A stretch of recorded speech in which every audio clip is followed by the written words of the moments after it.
My name is Elena Torres, and at 31 years old I'm a commander in the United States Navy.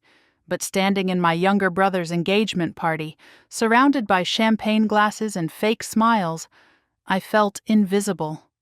My mother, Patricia, didn't even lower her voice when she said it, gesturing toward me with her wine glass like I was a piece of furniture she regretted buying. That one just sits behind a desk all day. Basically a secretary in a costume. I honestly don't know why she bothered coming. The laughter that followed was sharp and eager, like vultures finding fresh meat. My father gave an uncomfortable cough, but said nothing.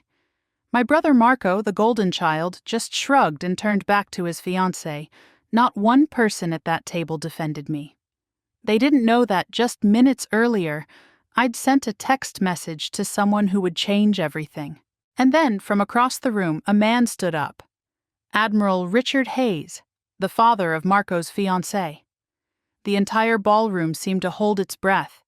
He straightened his navy dress uniform, turned to face me directly, and did something that made my mother's champagne glass slip from her fingers. He saluted me.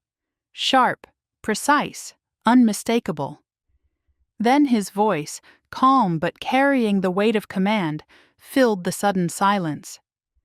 "With all due respect, ma'am," he said, looking directly at my mother. "Commander Torres outranks everyone in this room, including myself in terms of her specialized clearance.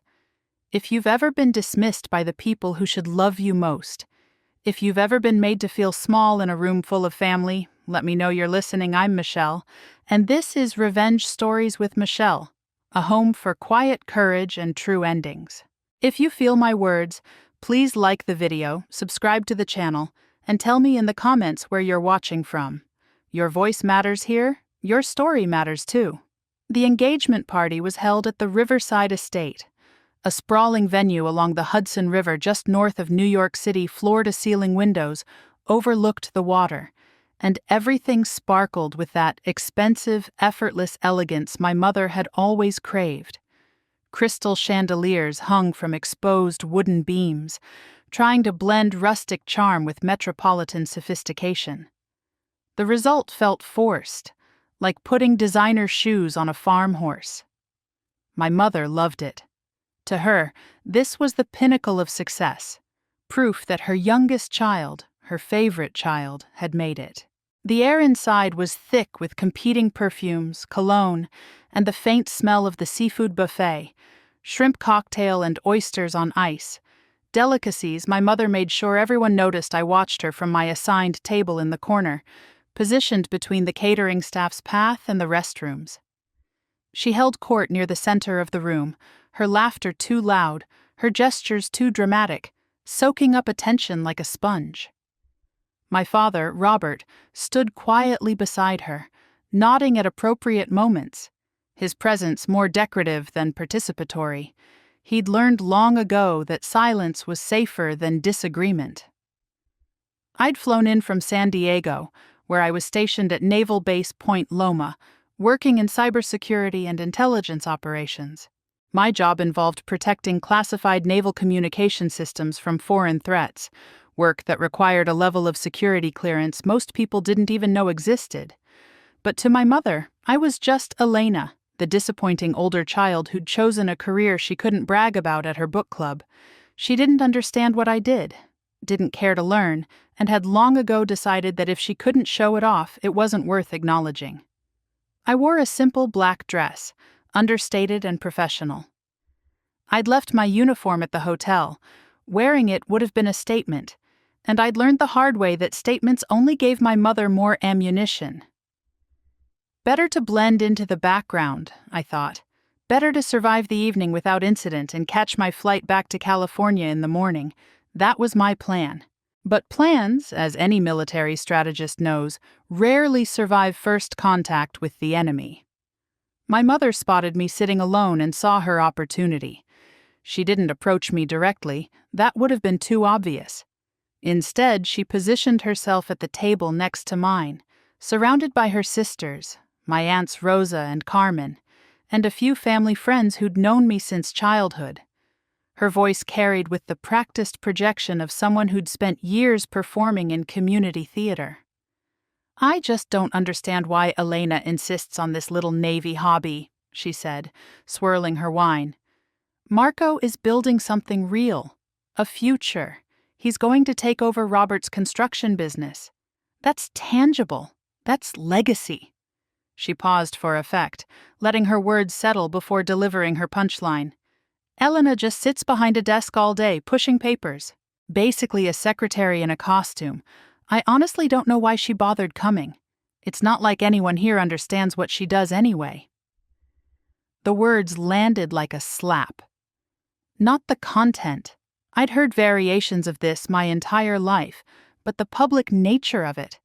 The calculated cruelty of saying it loud enough for me to hear, surrounded by people who'd watched me grow up. The laughter started immediately. My Aunt Rosa, always eager to please her older sister, let out a sharp cackle. "Well, someone has to file the paperwork for the real soldiers," she said, and the table erupted again. My father said nothing. He looked down at his plate, jaw working slightly, but he didn't speak. He never did. And Marco, my baby brother, the reason for this whole charade, heard it, I know he did.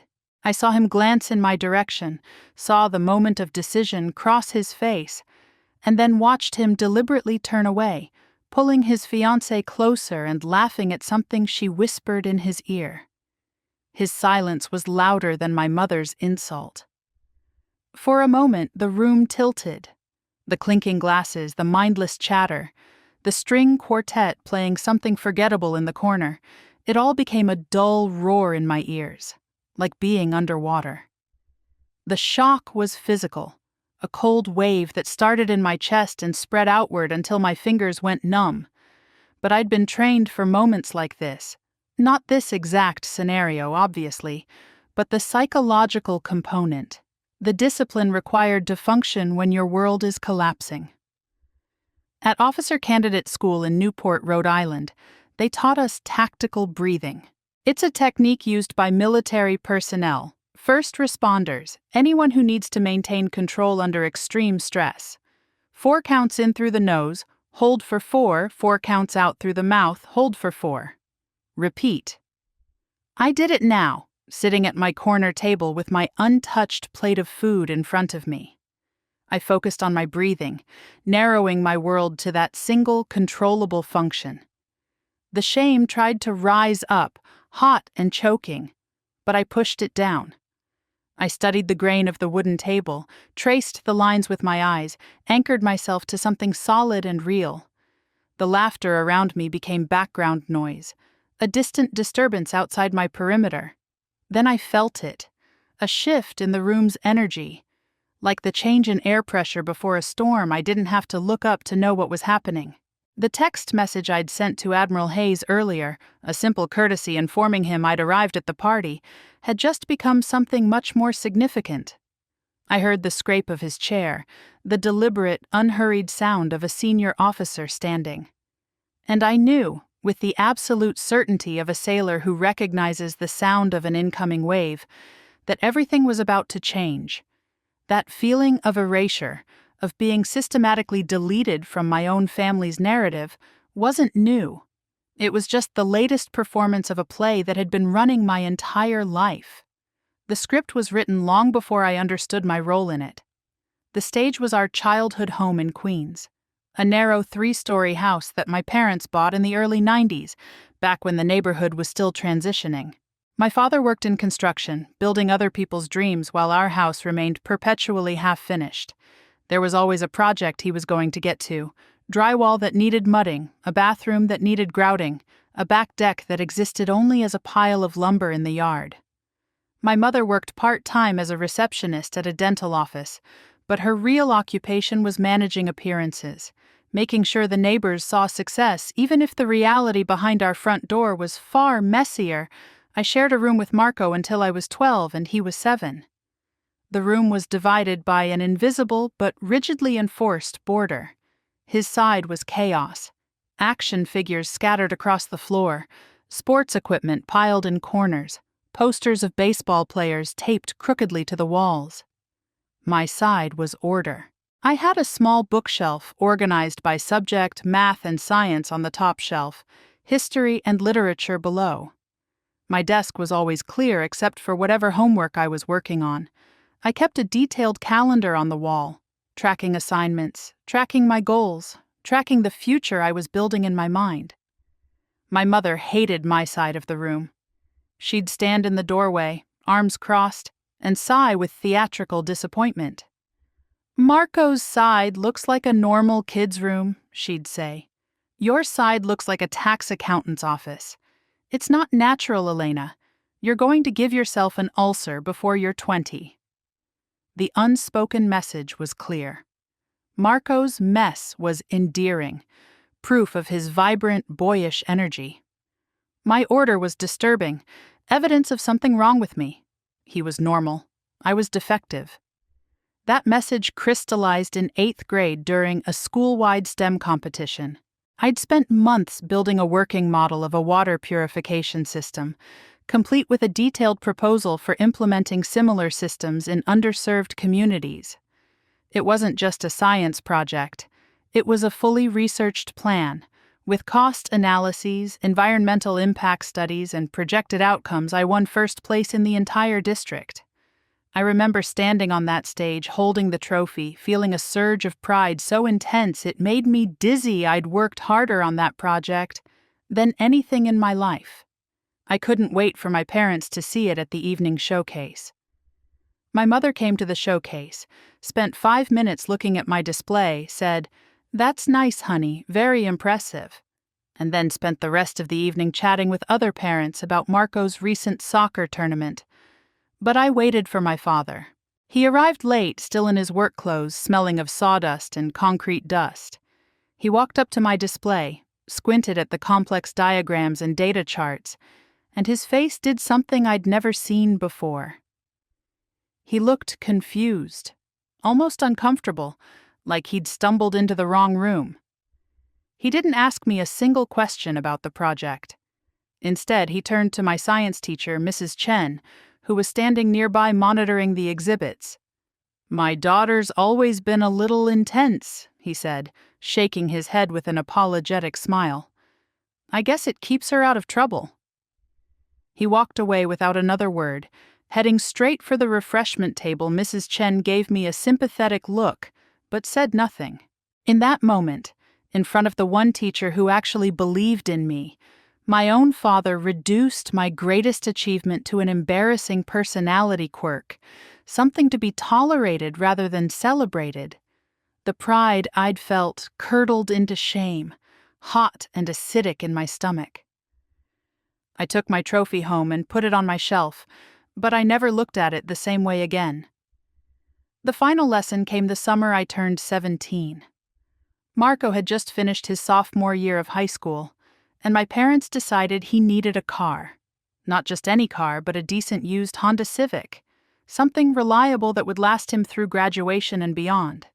They held a whole family meeting about it, my mother explaining that Marco was busy with sports and extracurriculars, that he needed independence, that it was an investment in his future. They paid for the car outright, $12,000, and threw him a backyard barbecue to celebrate. 3 months later, I got accepted into a summer program at Columbia University, a prestigious intensive course in international relations and strategic studies. It was a huge opportunity, exactly the kind of thing that could strengthen my college applications. But there was a fee, just under $3,000 for tuition, housing, and materials. I'd saved about $2,000 from my part-time job at the library, but I was short. I asked my parents if they could help cover the difference. My father listened to my request, nodding slowly, and then delivered his verdict. "Elena, you're the oldest," he said, his voice firm and final. "You need to learn responsibility. Marco's younger. He needs more guidance and support right now. Besides, you've got that savings account. Figure it out." My mother nodded along, adding, "It's only $1,000, honey. You're smart. You'll find a way." The cruel irony wasn't lost on me. My responsibility, my maturity, my self-sufficiency, All the traits they'd supposedly valued in me had become weapons used to justify my abandonment. Marco's immaturity was proof he needed investment. My competence was proof I could be ignored. I used all my savings, borrowed $200 from my school's emergency fund, and went to the program. It was one of the best experiences of my educational life. But I never asked my parents for help again. I understood my role now. I was the supporting character in Marco's story, the responsible one who existed to make everyone else look good by comparison. The library became my sanctuary, a place where merit actually mattered, where the rules were clear and consistently applied. I wasn't reading for escape, though that was a pleasant side effect. I was reading to understand systems, to figure out how the world actually worked beyond the dysfunctional microcosm of my family. I stumbled across a book about the Battle of Midway, the pivotal World War II naval engagement that turned the tide in the Pacific. I became obsessed, not with the drama of combat, but with the intelligence work that preceded it. Navy codebreakers had cracked Japanese communications, giving American forces the crucial advantage of knowing where and when the attack would come. The battle was won before the first shot was fired, won by people working in windowless rooms with pencils and paper, breaking codes and analyzing patterns. I realized then that I didn't want to be in the spotlight. I wanted to be the person behind the curtain, the one who saw the patterns no one else could see, who prevented disasters before they happened. I wanted to be essential in a way that didn't require applause.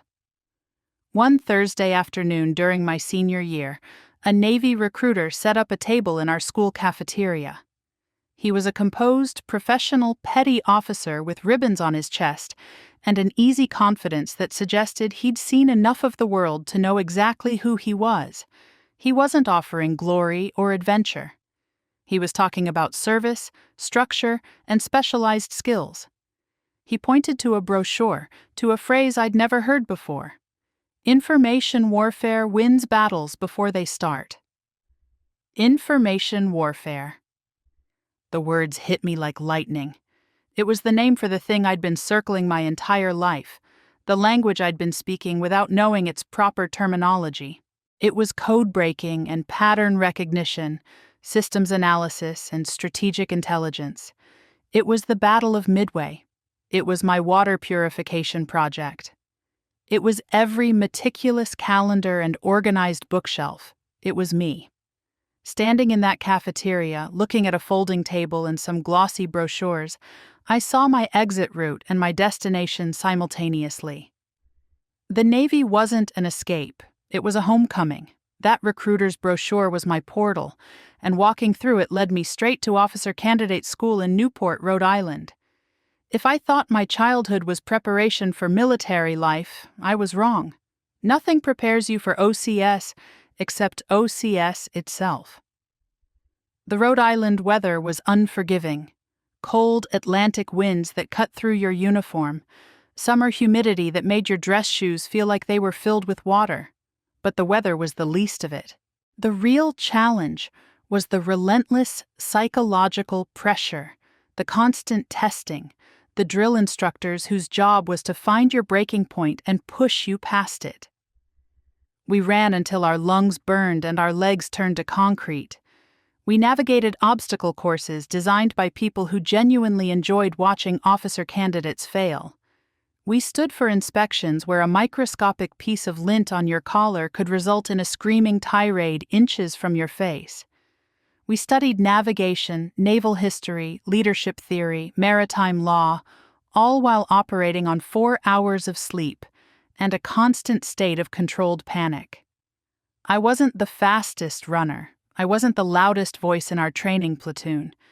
But I discovered something about myself in that crucible. I was durable.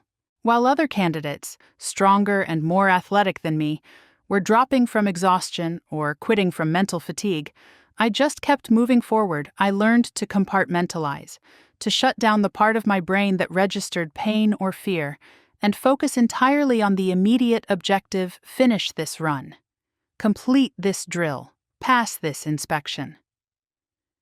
The world shrank to the next task. It was the loneliest period of my life. But it was a clean loneliness, different from the suffocating invisibility of my childhood home. Here, no one cared about your family's expectations or your mother's disappointments. The only question that mattered was, can you do the job? For the first time in my life, I stood on level ground. About halfway through the program, during one of our rare mail calls, I received a letter from home. My heart did an unexpected leap. Maybe, I thought, maybe they'd finally understood what I was doing. Maybe they missed me. Maybe they were proud. I tore open the envelope. Inside was a single printed photograph of Marco at his senior prom, grinning in a rented tuxedo, his date in a sparkly blue dress beside him. My mother's looping handwriting filled a single page. "Hi, sweetheart. Everything's fine here. Your father is building a new shed in the backyard. Marco is so busy with graduation preparations, you know how it is. The whole family is so excited for his party next month. Stay safe out there and don't work too hard, love, Mom." At the bottom, in my father's blocky handwriting, was a single additional line. "Hope they teach you how to type faster. Might come in handy someday, Dad." I read the sentence 3 times, each word settling into my chest like a stone. There was no anger, no rage, just a cold, crystalline clarity. This wasn't a failed attempt at connection. It was a reminder of my place, a message from my jailers making sure I remembered my sentence. I tore the letter and the photograph into neat squares and dropped them in the trash can beside my bunk. They weren't fuel for anger. They were dead weight, and I was traveling light. 2 weeks later, we had our final navigation exercise, a Nightland navigation course where candidates were tested individually. We were dropped in the woods outside the base at dusk, given a map, a compass, and a list of coordinates. The objective: reach all 5 points and make it to the extraction zone by dawn. The candidate next to me in the briefing was a former college football player, built like a tank, and used to solving problems through sheer physical force. I watched his eyes when he looked at the map, scanning it quickly, finding the most direct route and committing to it immediately. I did the opposite. While others rushed to gear up and move out, I sat on the ground, spread my map under the red lens of my flashlight, and studied the terrain for 10 full minutes. I saw what the football player missed: a steep ravine system cutting right through his direct path, dense undergrowth that would slow him to a crawl, and a creek that wasn't marked on the map but that I could infer from the topographical features. I plotted a longer route, maybe an extra mile. But it used a fire road for the first leg, skirted the ravine entirely, and approached each point from high ground where navigation would be easier. A quote from Admiral Arleigh Burke, one of the Navy's greatest strategists, echoed in my head. "All problems become smaller when you don't dodge them, but confront them with good information." We weren't fighting the terrain. We were using intelligence to outmaneuver it. I moved at a steady, sustainable pace, confirming my position at every checkpoint. 6 hours later, I emerged at the extraction point. Tired but composed, I was the second candidate to arrive. An hour after that, the football player stumbled out of the woods, uniform torn, covered in mud, and he'd missed 2 of his checkpoints. He'd failed. The next morning, my lead instructor, a stern lieutenant commander with 2 deployments under his belt, called me into his office. I stood at attention, expecting criticism, expecting to be told all the things I'd done wrong. Instead, he looked at me for a long moment and nodded once. "Torres," he said quietly, "you don't think like a candidate. You think like an intelligence officer. That's exactly what the fleet needs. Keep doing that." He dismissed me, and I walked back to my barracks feeling lighter than air. It was maybe 20 words, but in those 20 words, I felt something I'd never felt from my own father. Recognition. He saw me.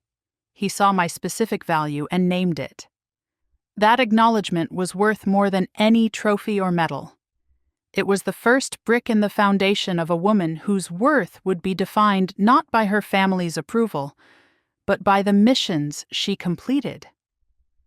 This is Revenge Stories with Michelle, a home for quiet courage and true endings. If you feel my words, please like the video, subscribe to the channel, and tell me in the comments where you're watching from. Your voice matters here. Your story matters too. That lieutenant commander's words at Newport weren't just praise. They were a commission, a roadmap that propelled me forward through graduation and straight into my first duty station at Naval Station Norfolk in Virginia. Norfolk is the world's largest naval base, a sprawling complex of piers and hangars and administrative buildings where the real work of the Navy happens far from the cameras and ceremonies. I was assigned to the Information Warfare Training Group as a freshly commissioned ensign, barely 23 years old and terrified of making a mistake that might get someone killed. That's where I met the person who would redefine my understanding of family. Her name was Master Chief Petty Officer Davis, though everyone called her Master Chief. She was a formidable African-American woman in her early 50s with nearly 3 decades in the Navy and a presence that could silence a room without a single word. When I, a nervous new officer with textbook knowledge and zero practical experience, reported to her division, her expression was professionally neutral. But I could read the skepticism in her eyes. I was another green ensign who'd need to be babysat until I learned how the fleet actually worked. My first assignment was to conduct a security audit of our communication systems, identifying vulnerabilities and recommending improvements. The previous officer had apparently tried to tackle it by issuing orders and demanding results. That approach had generated nothing but resentment and incomplete data. I chose a different path. For the first 2 weeks, I didn't give a single directive. I just observed. I walked through the spaces, notepad in hand and mouth shut. I watched how the junior enlisted sailors actually used the systems, where the friction points were, what workarounds they'd invented to compensate for design flaws. I asked the petty officers and seamen, the people doing the actual work, what frustrated them most. I learned their names. I mapped the entire information flow on a massive whiteboard in my tiny office. The whole time, I was aware of Master Chief Davis observing from a distance, watching my approach, her face giving nothing away. About 6 weeks in, we had a crisis. Classified intelligence brief, critical for an upcoming deployment, had gone missing somewhere in our own distribution system. It was logged as distributed but couldn't be located in any of the authorized terminals. Panic rippled through the chain of command. My department head, a lieutenant commander, was turning red, barking at everyone to find the damn brief immediately. While others ran around in controlled chaos, I went back to my office, closed the door, took a breath, and got to work. My approach wasn't about yelling louder or working faster. It was about listening to the data. I pulled up the access logs I'd been compiling, cross-referenced the distribution timestamps with the maintenance records for each terminal, and narrowed the brief's location down to 3 possible computers. It took me 90 minutes to find it, buried in a mislabeled subfolder on a terminal that was scheduled for replacement. A folder created by an automated backup system that nobody had thought to check. When I reported the find to my department head, his relief was visible. But the moment that mattered more came an hour later. Master Chief Davis appeared at my office door. She didn't knock, just filled the doorway. In her hand was a simple disposable coffee cup from the base galley. She walked in, set it down on the corner of my desk, and looked at me directly. "Ma'am," she said, her voice low and respectful, "I've worked for a lot of officers in my career. Most of them just bark orders louder when things go wrong. You're the first one in 5 years who actually listened to the problem instead of attacking the people trying to solve it." She gave a small, decisive nod. "It's good to be working with you, ma'am." That gesture, the simple coffee and the quiet words, felt more significant than any formal award. It was respect, pure and unfiltered, given for competence rather than rank. As autumn arrived and Virginia turned cool and golden, Thanksgiving approached. It was my first major holiday away from home. I had no plans beyond catching up on work and maybe ordering Chinese food. Master Chief must have known. She found me in the office one afternoon, reviewing training schedules. "Ma'am, you have plans for Thanksgiving?" she asked casually. "Not really, Master Chief," I admitted. "Just staying on base." She nodded as if she'd expected that answer. "My house always has room for one more. My husband makes a turkey that'll change your life, and my daughter's bringing her famous mac and cheese." The invitation was straightforward, no pity, just an offer I hesitated for only a moment before the thought of spending the holiday alone in my barracks room made the decision for me. "I'd love that, Master Chief, thank you." That Thursday, I drove to a warm, welcoming house in Virginia Beach, a modest 2-story home with a neat lawn and a Navy flag hanging beside the front door. The moment I stepped out of my car, I was hit by a wave of incredible smells: roasting turkey, sage and thyme, sweet potatoes, the yeasty warmth of fresh rolls. Master Chief opened the door, not in uniform but in jeans and a sweater, smiling genuinely. "Elena, come in," she said, taking my coat, not ma'am or ensign, just Elena. She introduced me to her husband Marcus, a retired Army sergeant with a warm handshake and an easy laugh, and to their adult daughter Kennedy and her partner, and to a handful of other guests, sailors and veterans and their families. No one asked about my rank or my security clearance.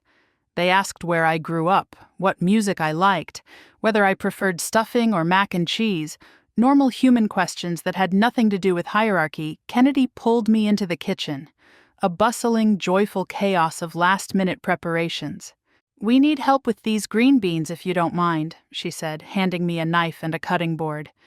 And so I stood there, chopping green beans in a stranger's kitchen next to a woman I'd just met, with football playing on a TV in the next room and laughter echoing through the house, and I felt a sense of peace so profound it nearly brought me to tears. This was what home was supposed to feel like. Later that evening, as guests started to leave, and I helped Master Chief clear plates from the dining table, she paused and looked at me seriously. "I hope you had a good time tonight, Elena," she said quietly. "I had an amazing time, Master Chief," I said, meaning every word. "Your family is wonderful. Thank you so much for including me." She stopped stacking plates and looked me in the eye. "In the Navy," she said slowly, "we take care of our own. It's not written in the regulations or taught in a classroom. It's just who we are." She paused, letting the words settle. "You're part of this family now, Ensign Torres. Don't forget that." And with that one sentence, the defensive wall I'd built around my heart, brick by careful brick over 30 years, just crumbled. Not an explosion, but a quiet, complete collapse. That night, alone in my barracks room, I cried for the first time in years. Not from pain or loneliness, but from overwhelming, heartbreaking gratitude I had finally found where I belonged. The years following that first Thanksgiving with the Davis family were the most peaceful of my life. I earned my promotion to lieutenant, then to lieutenant commander, and my career trajectory took me deeper into the classified world of naval intelligence and cybersecurity. Master Chief Davis retired after 30 years of service, but her family remained my anchor. They were my holidays, my emergency contacts, the people I called when I needed advice or just wanted to hear a friendly voice. My communication with my biological family dwindled to perfunctory birthday texts and awkward holiday cards. The distance felt healthy, necessary, like a quarantine protecting me from infection. Then came the assignment I'd been working toward, a position at Naval Base Point Loma in San Diego, working in a specialized cybersecurity unit that I can't describe in detail without violating about 16 different federal laws. The work was challenging, important, and deeply fulfilling. The physical distance from my family, nearly 3,000 miles, felt like the final piece of the wall I'd so carefully built. Here, I could truly be myself without the weight of their expectations or their disappointment. Life was ordered, purposeful, and calm.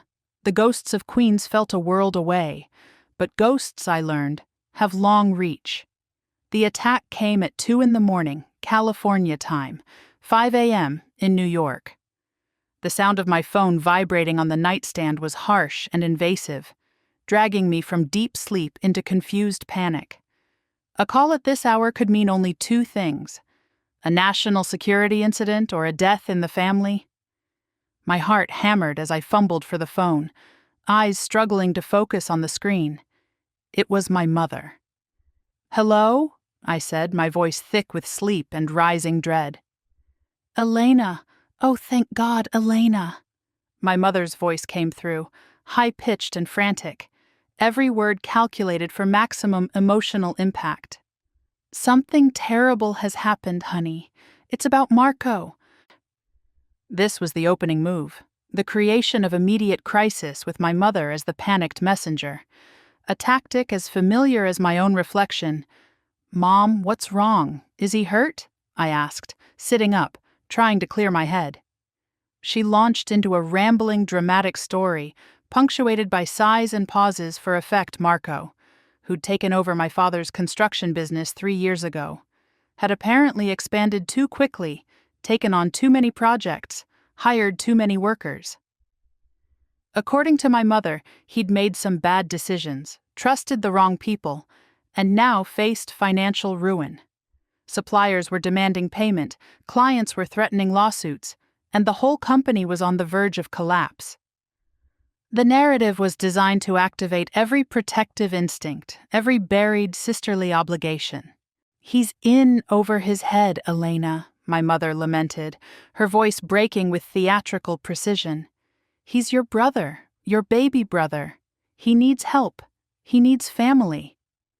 I listened, my mind clearing, the intelligence analyst in me automatically separating emotional manipulation from actual facts. The story had gaps, convenient omissions, the feel of a rehearsed performance. "How much trouble is he in, Mom? What are the actual numbers?" There was a pause, a muffled exchange, and then a new voice came on the line. My father's gruff, no-nonsense bark that made my spine stiffen instinctively. The handoff was seamless, a perfectly coordinated operation they'd clearly practiced. My mother creates the emotional storm, my father marches through it to issue orders. "Enough with the questions, Elena," he said, his voice hard and impatient. "Your brother needs $25,000, now. You've got that stable government job you've been saving. Send the money today." $25,000. The number hit me like a physical blow. It was more than half my savings, money I'd been carefully accumulating, planning to use as a down payment on a small house when I eventually settled somewhere permanently. "Dad, that's a significant amount," I said, keeping my voice steady. "I'd need to understand the situation better. If Marco's business is in trouble, $25,000 might just be a Band-Aid. He might need a real financial advisor, maybe restructuring." A harsh, ugly laugh cut me off. "Financial advisor," he said, contempt dripping from every syllable. "Listen to yourself. You sound like some corporate robot. Your brother is drowning, and you're talking about advisors and restructuring? While you're playing computer games in some air-conditioned office, Marco is out here dealing with real work, real problems, real life." The attack was swift and brutal, hitting all the familiar targets. My career was fake, my life was easy, my success was undeserved. But this time there was something new, a sharper edge to his contempt. "Don't act like you're too important now for this family," he said, his voice rising. "We raised you. We sacrificed for you. You owe us. It's time to pay what you owe."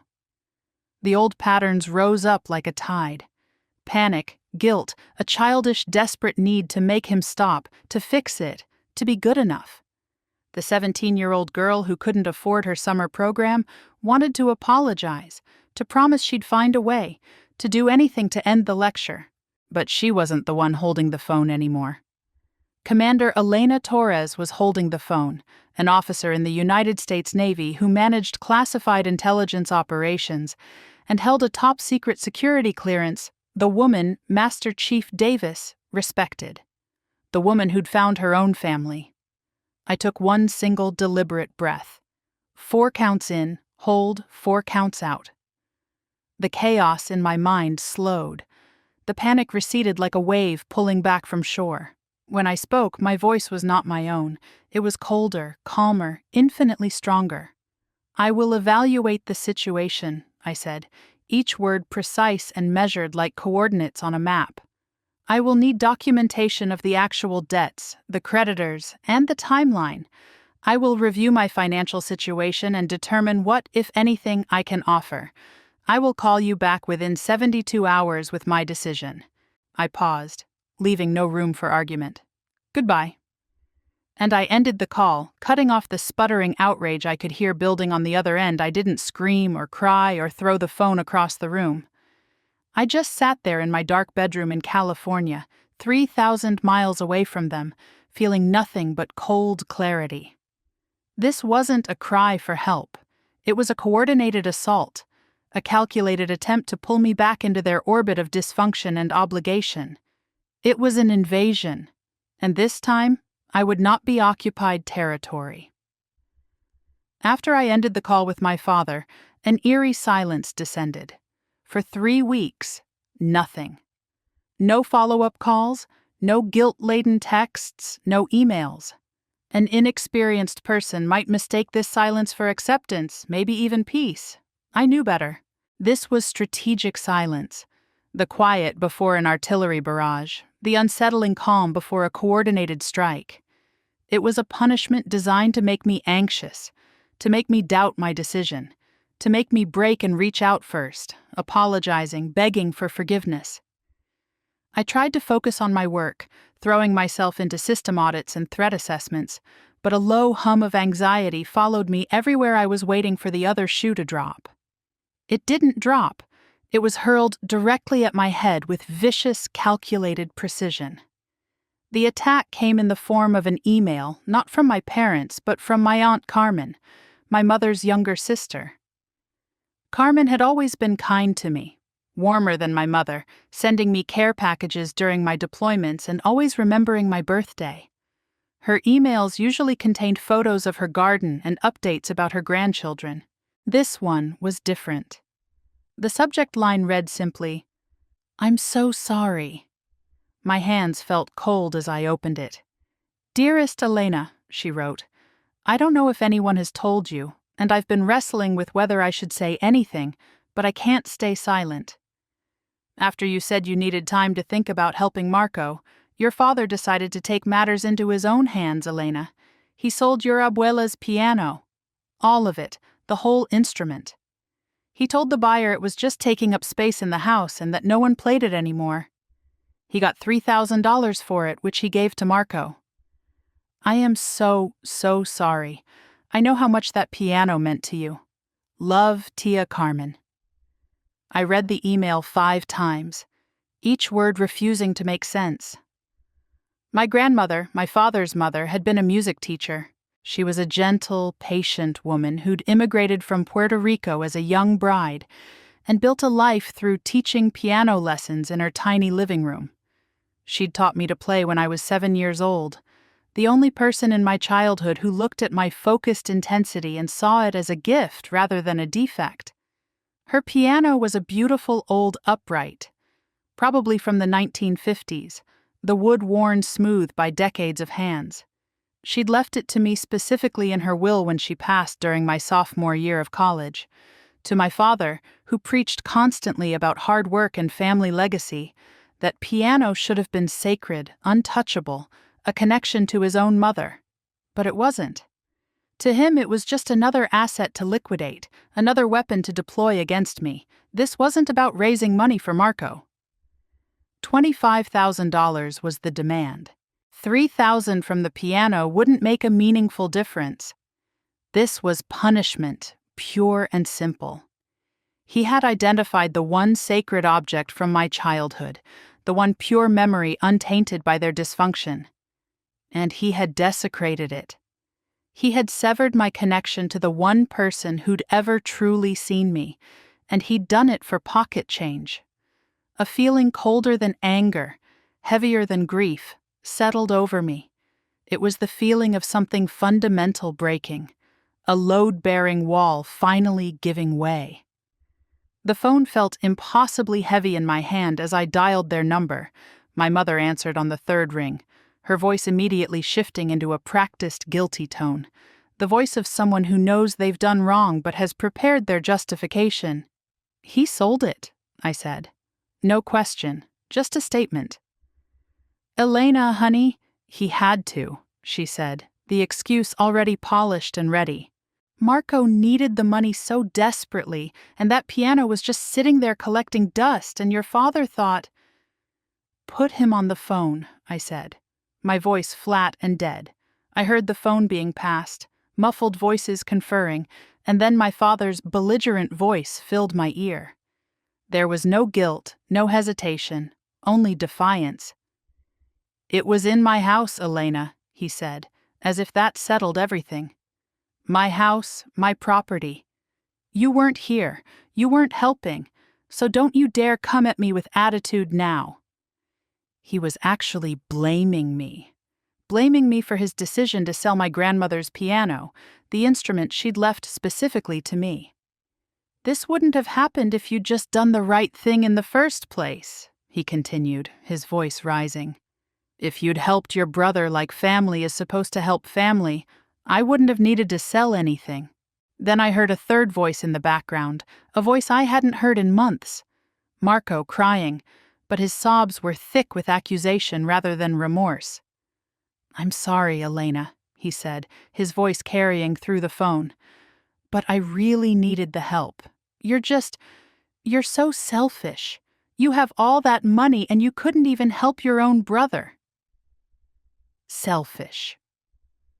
The word echoed across 3,000 miles, across 3 decades of being the responsible one, the self-reliant one, the one who never asked for anything, who paid her own way, who built her own life. In their twisted reality, my refusal to bankroll my brother's failing business made me selfish.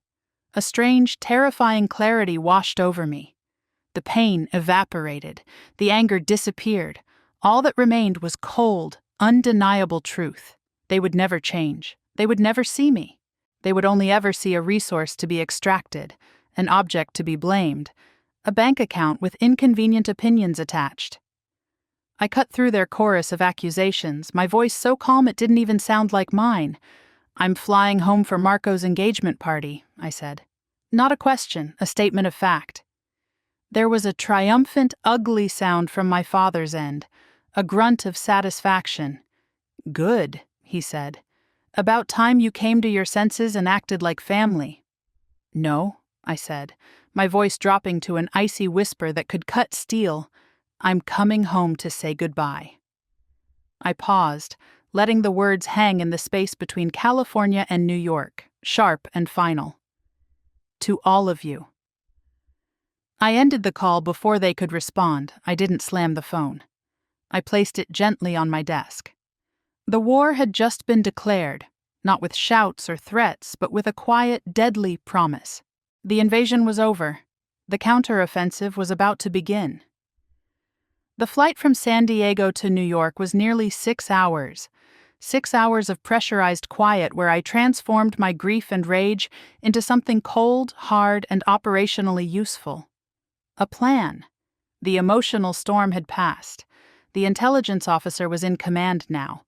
The moment I landed at JFK, before I even collected my luggage, I made my first call, not to my family, but to the one person whose judgment I trusted completely. Admiral Hayes, retired now but still carrying the quiet authority of a lifetime of naval service, picked up on the second ring. "Commander Torres," he said, his voice warm and familiar. "To what do I owe the honor?" I didn't waste time with small talk or emotional preambles. I presented the situation to him exactly as I would brief a superior officer. The facts, the history of manipulation, the escalating demands, the weaponization of my grandmother's piano, and my decision to attend the engagement party and make a final stand. I laid out the intelligence without embellishment, letting the facts speak for themselves. He listened in complete silence, the kind of focused, active silence that meant he was absorbing and analyzing everything. When I finished, he didn't offer sympathy or express outrage. He gave me a directive. "Commander," he said, and I noticed the respect in his use of my rank. "They've forgotten who you are." Sometimes a leader's responsibility is to remind people of the truth. You do what you need to do, but you do it the way we taught you. Smart, not loud, understood? "Understood, sir," I said. "Godspeed, Commander." The call ended. His words weren't comfort. They were an activation order. My mission was clear. Establish the truth and sever the toxic connection, not in a screaming match, but with undeniable reality made public. That evening, in a sterile airport hotel room, I began my formal operational planning. In the military, before any significant operation, we use a framework called METTTC: Mission, Enemy, Terrain, Troops, Time, and Civilian Considerations. For the first time in my life, I applied military operational planning to my own family. Mission: establish my value and sever toxic relationships on my own terms, not through confrontation but through undeniable public truth. Enemy: primary, my father, the main aggressor. Secondary, my mother and brother, willing collaborators. Their tactics: guilt, gaslighting, weaponization of family obligation. Terrain: the engagement party at Riverside Estate, neutral territory but filled with their allies, a high-pressure, emotionally charged environment troops. I was a force of one. Potential asset: Admiral Hayes, an unknown variable who might prove strategically significant. Time: the engagement party was in 3 days civilian considerations. Extended family members who might be sympathetic but were unlikely to intervene. This led me to the intelligence gathering phase. I opened my laptop and searched for Admiral Richard Hayes, Marco's future father-in-law. My brother was marrying into a military family, a detail my parents had either ignored or failed to understand. The significance of the search results were extensive. Admiral Hayes was decorated, a 2-star Navy admiral with a distinguished career including deployments to the Persian Gulf and several high-level Pentagon positions. I spent hours reading articles, watching interviews, studying his public speeches. He spoke frequently about integrity, about earned respect, about how the military's strength comes from valuing competence over politics. I found a speech he'd given at a Naval Academy graduation. "We wear this uniform not to command fear, but to earn respect.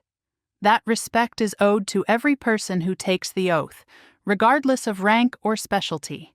There are no small jobs in service of something larger than ourselves." I felt a spark of recognition. He wasn't a blustering authoritarian like my father tried to be. He was someone who believed in the same meritocratic system that had saved my life. He believed in the world where I belonged. He was no longer an unknown variable. He was now a key strategic asset. The next evening was the rehearsal dinner, held at an Italian restaurant in Manhattan. This was my opportunity to conduct reconnaissance and prepare the battlefield. I saw Admiral Hayes across the room talking with his wife. He was exactly as he appeared in his photos: tall, distinguished, silver-haired, with an air of calm authority that needed no announcement. I waited for a natural pause in the conversation, took a steadying breath, and approached. I didn't approach as a victim seeking rescue.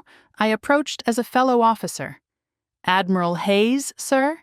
I said, my voice clear and professional. He turned, his eyes sharp and assessing. "Yes?"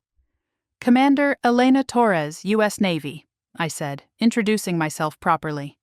"I'm Marco's older sister. It's an honor to meet you, sir." Something shifted in his expression, a flicker of interest and respect. "The honor is mine, Commander. Your brother speaks very highly of you." "Well," he corrected himself with a slight smile, "his fiancée speaks very highly of you. My daughter has good instincts about people."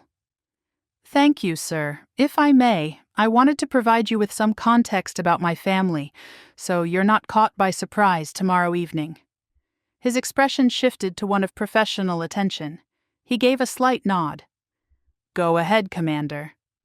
My father is a man who values a very specific kind of work, I explained, keeping my tone neutral and factual. A simple intelligence briefing, manual labor, construction, things he can see and touch. My career in naval intelligence is difficult for him to conceptualize or respect.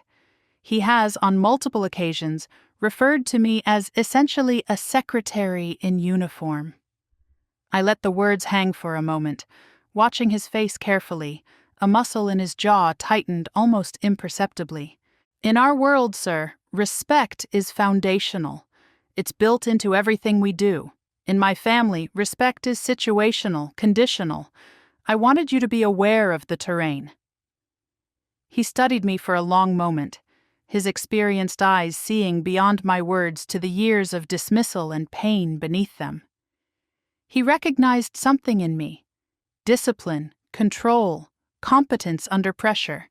He was seeing a fellow professional. Understood, Commander, he said quietly. Thank you for the briefing. I appreciate your candor. With a respectful nod, I excused myself. The seed had been planted. I hadn't asked for anything. I hadn't requested intervention. I had simply provided intelligence to a senior officer. What he chose to do with that intelligence was his decision to make. This is Revenge Stories with Michelle, a home for quiet courage and true endings. If you feel my words, please like the video, subscribe to the channel, and tell me in the comments where you're watching from. Your voice matters here, your story matters too. Back in my hotel room that night, I faced my final tactical decision: what to wear. My dress uniform was hanging in the closet. The navy dress blues with my ribbons and insignia, pristine and powerful. Wearing it would be a statement, a show of force, an unmistakable declaration. But Admiral Hayes's advice echoed in my mind: smart, not loud. Wearing my uniform would be loud. It would be an escalation, making me the aggressor in their eyes. My father would use it as evidence of my arrogance, my mother would call it inappropriate, and I'd lose the moral high ground before the operation even began. My power didn't come from the uniform. It came from the truth and the life I'd built. I pulled out a simple, elegant navy dress from my suitcase. It was modest, professional, completely unremarkable. I would walk into that engagement party not as Commander Torres, but as Elena Torres, a daughter and a sister, a civilian among civilians. I would let them wear the uniforms of their prejudice, their cruelty, their carefully constructed lies. My weapon wouldn't be the anchors on my collar or the ribbons on my chest. My weapon would be their own actions, brought into the light for everyone to witness. Truth doesn't need decoration. I arrived at the Riverside estate alone, dressed in my simple navy dress, deliberately unremarkable, a ghost slipping quietly into the festivities. I found my assigned seat at a table toward the back of the room, a strategic vantage point from which I could observe the entire space. My family was exactly where I knew they'd be. At the center of everything, a loud, laughing, attention-consuming vortex. They moved through the room with disturbing ease, my father glad-handing and backslapping, my mother fussing over Marco's fiancée's dress, my brother soaking up congratulations like a sponge. Watching them, you'd never know that days earlier they'd committed an act of profound betrayal. They performed their roles with practiced, cheerful denial. A performance colder and harder than any I'd witnessed. I didn't have to wait long. The operation commenced exactly as I'd predicted. My father couldn't resist an audience, couldn't pass up an opportunity to perform. He spotted me sitting quietly, saw my aunts and cousins at the neighboring table, saw his stage set and his audience assembled. He approached with that familiar, swaggering walk, the stride of a man who owned every room he entered, and leaned over casually, a menacing presence disguised as familial affection. Then he delivered his prepared remarks. "That one just sits behind a desk all day," he announced, his voice deliberately loud, meant to carry basically a secretary in a costume. I honestly don't know why she bothered coming. This time, I didn't just hear the attack. I analyzed it, observed the detonation pattern, watched the shrapnel spread. I saw the cruel satisfaction on my father's face as his words landed. I saw my mother's gaze flicker toward me and then away, her silence a perfect act of complicity. I saw Marco, the celebrated groom-to-be, give an uncomfortable laugh and pull his fiancée closer, a silent endorsement. And I heard the familiar chorus of laughter from my aunts and cousins, that sound that had haunted 3 decades of my life, rising again right on cue. The pattern was repeating exactly as it always had, exactly as I'd known it would. But this time, there was a new element on the battlefield. This time, they had a witness who understood what he was seeing. And then it happened. From the head table, Admiral Richard Hayes stood up. It wasn't dramatic or rushed. It was slow, deliberate, powerful, the kind of movement that pulls all the energy in a room toward a single point. The laughter died mid-note. Conversations stopped. Forks froze halfway to mouths. The entire ballroom fell into sudden shocked silence. The only sound the faint clink of ice in glasses and the distant hum of the climate control. Admiral Hayes was in his Navy dress uniform, a constellation of ribbons across his chest representing decades of service. He turned his body to face me across the expanse of the room, and then he did something that shattered my father's entire worldview. He raised his right hand to his brow and executed a perfect textbook military salute. His arm was ramrod straight, his fingers precisely aligned, his gaze locked directly on me. In the civilian world, it might look like a polite gesture, maybe a formal greeting. But in our world, in the military, a salute is profound. It's not a gesture between people. It's a gesture of respect for rank, for responsibility, for sacrifice. Junior personnel salute senior officers equals exchange salutes as a sign of mutual respect. And here, a 2-star admiral, one of the most senior officers in the U.S. Navy, was saluting a commander. It was a public, unequivocal declaration of respect that violated every hierarchy my father understood. The silence in the room stretched and thickened, became almost tangible. Then Admiral Hayes's voice, calm and commanding, honed by decades of leadership, cut through the quiet like a blade. He wasn't speaking to me. He was speaking to my father, but his eyes never left mine. "Sir," he said, the word dripping with formal, cutting courtesy.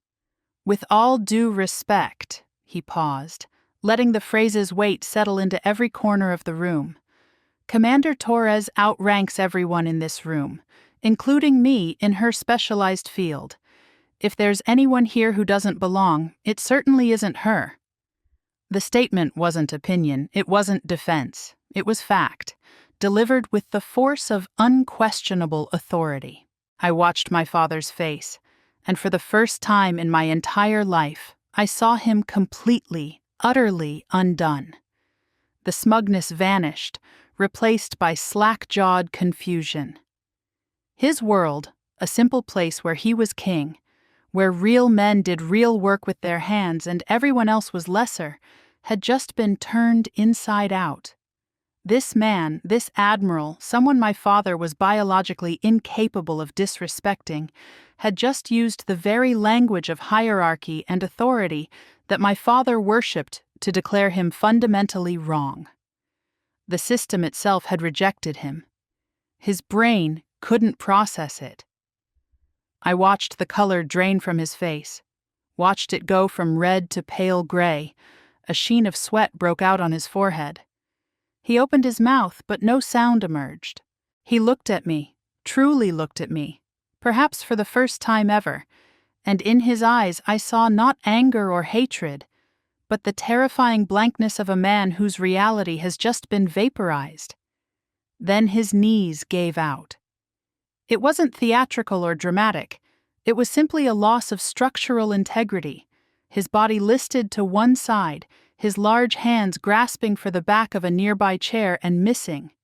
He went down heavily, collapsing in a heap, his body hitting the floor with a sickening thud.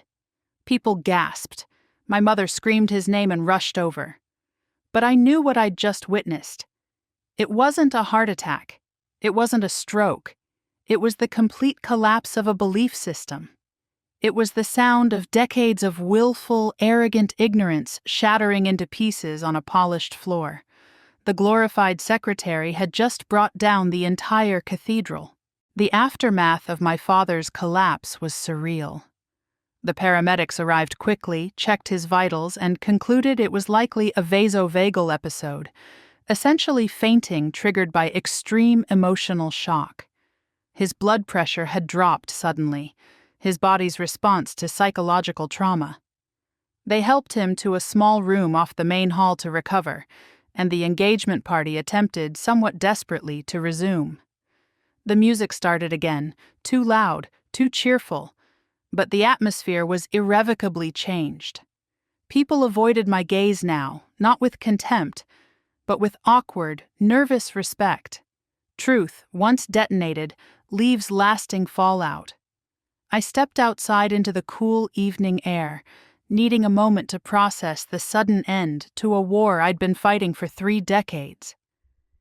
The feeling wasn't triumphant joy or vindictive satisfaction. It was a hollow, echoing quiet, the strange emptiness that comes after adrenaline fades.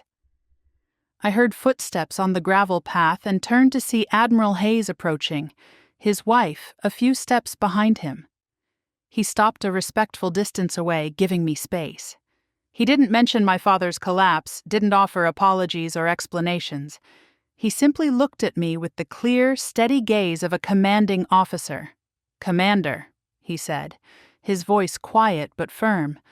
"Sometimes the truth needs an armed escort. Thank you for trusting me to provide it." I was stunned. He wasn't treating me like someone he'd rescued, like a damsel in distress or a victim needing protection. He was speaking to me as a peer, as an ally in a successful operation. He was acknowledging my strategy, my courage, my plan. He was telling me he hadn't just acted for me, he'd acted with me. "Thank you, Admiral," I managed to say, my voice thick with emotion I couldn't quite name. "Your support was decisive." He gave a single, sharp nod, the kind of nod that says everything without requiring words. Then he and his wife walked back inside, leaving me alone with my thoughts. The victory was real, but the aftermath would be messy. It always is. My mother found me first, about 20 minutes later. Her eyes were red and puffy, her carefully applied makeup streaked with tears, her face a mask of exhausted accusation. "Look what you've done," she whispered, her voice trembling with anger and grief. "Your father is humiliated in front of everyone. Couldn't you have just let it go? Just for one night? Why do you always have to make everything so difficult?" I looked at my mother, this woman whose entire life had been dedicated to maintaining peace at any cost, to smoothing over problems, to pretending everything was fine even when the house was burning down around us. For the first time in my life, I felt no anger toward her, only a deep, bottomless sorrow. "I did let it go, Mom," I said gently but firmly. "I let it go for 31 years. I let it go every time he insulted me, every time you stayed silent, every time Marco got everything while I got nothing. Your peace was built on my silence, and that price just became too high." She stared at me, her mouth opening and closing, unable to formulate a response, unable to process a reality where her needs and comfort weren't the absolute center of the universe. She turned and fled before I could say anything else. Next came Marco, a vision of expensive suit and simmering resentment, his special day tainted by family drama he couldn't control. "You ruined my engagement party," he hissed, his voice low and furious, barely controlled. "You just had to make everything about you, didn't you? This was supposed to be my night, Elena, mine." "No, Marco," I said quietly, my voice steady and sad. Dad did this. He brought his war to your celebration. And you and Mom, you've always let him. You've encouraged him. This didn't start tonight. It's been building for decades, and it finally broke in public. That's not my fault." The truth of the words hung between us, stark and undeniable. He had no answer, no counter-argument that could stand against simple reality. He glared at me for a moment longer, then turned and walked back inside, back to the safety of his party and his role as the golden child. A few hours later, as the party was winding down and guests were beginning to leave, my Aunt Carmen found me. "Your father wants to see you," she said softly, her expression unreadable. "He's in the office." I found him sitting in a small room off the main hall, slumped in a folding chair, looking smaller and older than I'd ever seen him. He didn't look up when I entered. He just stared at his hands, those thick, calloused hands that had built decks and laid brick and poured foundations, hands that represented everything he understood about the world. I don't understand," he finally said, his voice hoarse and confused. "All I know is concrete and lumber." He looked up, and I was genuinely shocked to see his eyes were wet, tears threatening to spill. "That man, the Admiral, everyone calling you Commander, calling you Ma'am, showing you that kind of respect." He shook his head, looking lost. I didn't hear it before, didn't see it." There was a long pause. Then, "That's my fault." It wasn't an apology, not really. It was a confession of his own blindness, an admission that he'd been fundamentally wrong about something he'd built his entire identity around. It didn't erase the years of pain, the deliberate cruelty, the weaponization of my grandmother's memory, but it was a crack, the first tiny fracture in the fortress of his pride. It was more than I'd ever thought I'd receive. I didn't rush to hug him. I didn't say it's okay or that I forgave him. The damage was too deep for simple bandages. I just stood there and let his broken admission exist in the space between us. "I know, Dad," I said quietly. I turned to leave, but stopped at the door. I had one final thing to say, one final boundary to establish. I looked back, making sure he was looking at me, making sure he heard every word. "I will always be your daughter," I said, my voice clear and firm, without malice, but without weakness. "But I'm done being your disappointment, your backup plan, your emotional punching bag. From now on, I require respect, not just in public, but always." I paused, letting that requirement sink in. "If you can't give me that, Dad, then I'm going to need real distance. Not just geography, but actual separation. That's not a threat. It's just a boundary. It's the new terms." He stared at me, processing words in a language he was only beginning to understand. I walked out of that room, leaving him alone with the wreckage of his worldview, and I felt something I'd never felt before. Free. Forgiveness, I realized as I walked back into the night, wasn't about forgetting what they'd done or pretending it didn't hurt. Forgiveness was about releasing myself from the burden of their judgment, freeing myself from the need for their approval. My war with them wasn't over, but the terms of engagement had fundamentally changed.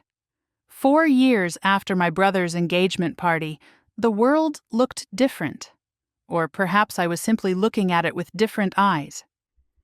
I'd been promoted again, and my career had taken me to a position I'd once only dreamed about, a senior intelligence role at the Pentagon. The work was demanding and complex, coordinating cybersecurity initiatives across multiple military branches, work that challenged me intellectually and spiritually every single day. It was exactly where I belonged. The distance I'd demanded from my family had settled into a new, cautious reality. It wasn't the warm, easy relationship I saw in other families, but it was peaceful, built on mutual respect rather than obligation. The war was over, replaced by an armistice neither side wanted to break. My father, in his clumsy, inarticulate way, tried to build bridges every few weeks. A manila envelope would arrive at my DC apartment. Inside, I'd find a newspaper or magazine article he'd clipped, usually something about naval technology or cyber warfare, topics he was trying to learn about. There was never a note, never an explanation, but I understood the gesture. It was his apology, the only kind he knew how to give, his attempt to learn my language after spending decades insisting I learn his. Marco and I found our own tentative peace after his wedding, particularly after his first child was born, a little girl named Sophia. When I held my niece for that first time, looking down at her tiny perfect face, the old resentment seemed to shrink. In the universal experience of loving a child, we found common ground, a demilitarized zone where we could meet as adults rather than as competitors. The healing was slow, incomplete, imperfect, 2 steps forward and sometimes 1 step back, but it was happening. However, my life was no longer defined by them, by their approval or their understanding. It was defined by what I chose to build. On weekends, I shed my identity as Commander Torres and became just Elena, a big sister in the Big Brothers Big Sisters program. My little sister was a 13-year-old girl named Jasmine, whip-smart and fiercely independent, with a habit of taking apart every piece of technology she could get her hands on, just to figure out how it worked. In her curious, relentless eyes, I saw a reflection of the little girl I used to be, the one who organized her bookshelf by subject and kept detailed calendars on her wall. My role wasn't just to help her with algebra homework or take her to the Smithsonian, though we did plenty of both. My real mission was to be the person I desperately needed at her age, someone who looked at her intensity and her questions and her systematic mind not as something weird or off-putting, but as a superpower waiting to be unleashed. When she successfully programmed a basic game on her school-issued laptop, I didn't just tell her she was clever. I told her she was a problem solver, an engineer in training, someone who could build the future. I was determined that she would never wait until she was 31 to hear that her way of seeing the world was valuable. I was passing the torch, making sure the fire my family tried to extinguish would burn bright in someone else. One Thursday afternoon, a heavy package arrived at my apartment door. It was postmarked from New York, but the return address was my Aunt Carmen's. My heart did that familiar cautious dip, but curiosity overcame caution. I cut through the packing tape and lifted the cardboard flaps. Inside, carefully wrapped in old blankets and bubble wrap, was dark, beautiful wood. My grandmother's piano.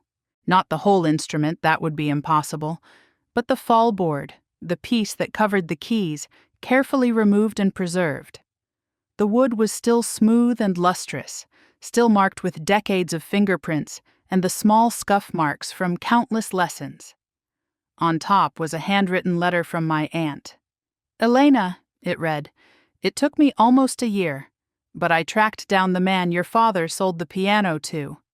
He was a collector upstate. When I told him the story, your story, the whole story, he cried. He's a veteran himself, Army, and he said some things are too important to own. He gave me the fallboard, said he'd removed it carefully before selling the piano itself to a music school in Albany, where it's being played by students every day. He said your abuela would want that, would want her piano-making music rather than sitting silent in someone's collection. I thought you should have this piece, the heart of the instrument. It belongs with the person who understands its real value. Love always, Tia Carmen." I lifted the fallboard from the box, feeling its weight, running my hands over the smooth wood.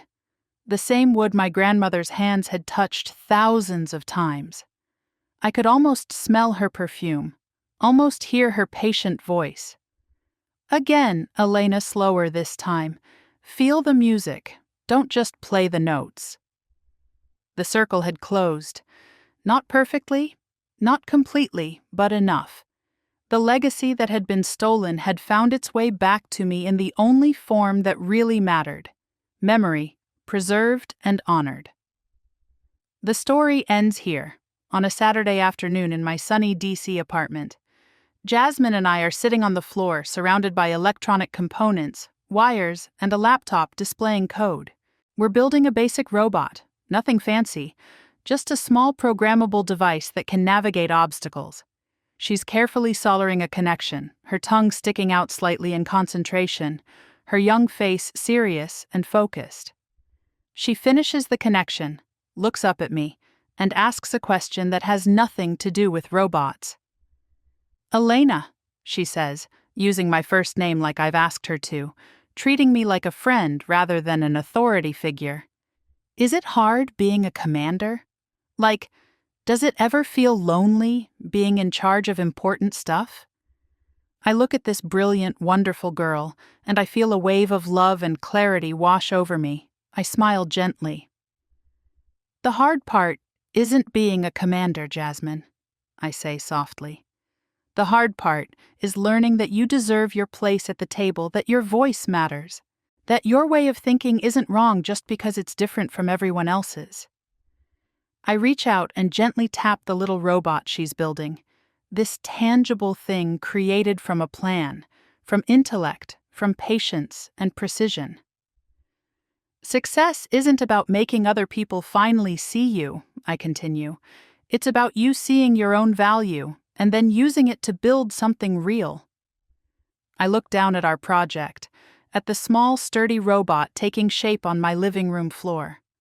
My father was right about one thing, I realize. The world is built by builders. He just never understood that some of the strongest things aren't built with hammers and concrete. They're built with knowledge, with resilience, with a quiet, unbreakable resolve. I had finally become a builder. And the foundation I stood on was finally, completely, my own. This is Revenge Stories with Michelle, a home for quiet courage and true endings.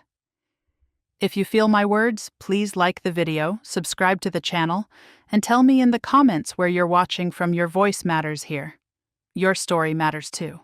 And that's where my story ends. Or rather, where my real life truly begins. My foundation is built on respect, purpose, and the family I chose. Now I want to hear about yours. In the comments below, tell me about just one brick you've laid in your own foundation. It could be setting a boundary with someone who didn't respect you, learning a new skill that changed your life, walking away from toxicity, or simply deciding that your voice matters. This channel exists for stories like these.